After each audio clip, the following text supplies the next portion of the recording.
Online फसवणुकीच्या घटनांमध्ये दिवसेंदिवस वाढ होत असताना आता फसवणूक करणाऱ्यांचे जाळे किती व्यापक झाले आहे याचे आणखी एक धक्कादायक उदाहरण वसईत समोर आले आहे। यावेळी फसवणूक करणाऱ्यांनी थेट न्यायाधीशांच्या पत्नीला लक्ष्य करत तब्बल 1,82,000 रुपयांचा गंडा घातला आहे। वसईतील सत्र न्यायालयातील न्यायाधीशांच्या पत्नी या बांधकाम व्यवसायाशी संबंधित आहेत। 15 मे रोजी त्यांना एक अनोळखी क्रमांकावरून व्हॉट्सअप कॉल आला। समोरील व्यक्तीने स्वतःला अधिकृत प्रतिनिधी असल्याचे भासवत गुगल पे संदर्भात काही प्रक्रिया सांगितली। विश्वास संपादन करत संबंधित व्यक्तीने इंटर अमाउंट ऑफिसर कोड टाकण्यास सांगितले। प्रक्रिया सुरू असतानाच तक्रारदार महिला यांचा मोबाईल काही वेळासाठी हँग झाला। त्यानंतर फसवणूक करणाऱ्यांनी OTP विचारून बँक खात्यांमधून रक्कम ट्रान्सफर केली।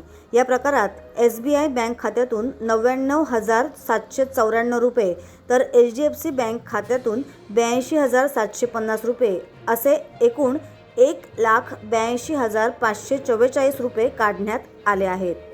विशेष म्हणजे सुशिक्षित आणि आर्थिक व्यवहारांची जाण असलेल्या व्यक्तीलाही सायबर गुन्हेगारांनी आपल्या जाळ्यात अडकवले आहे। त्यामुळे सामान्य नागरिकांनी कोणत्याही अनोळखी कॉल, लिंक किंवा OTP संदर्भातील सूचनांवर विश्वास ठेवू नये असे आवाहन पोलिसांकडून करण्यात येत आहे। या प्रकरणी माणिकपूर पोलीस ठाण्यात गुन्हा दाखल करण्यात आला असून पोलीस निरीक्षक दुर्गा चौधरी यांच्या मार्गदर्शनाखाली पुढील तपास सुरू आहे।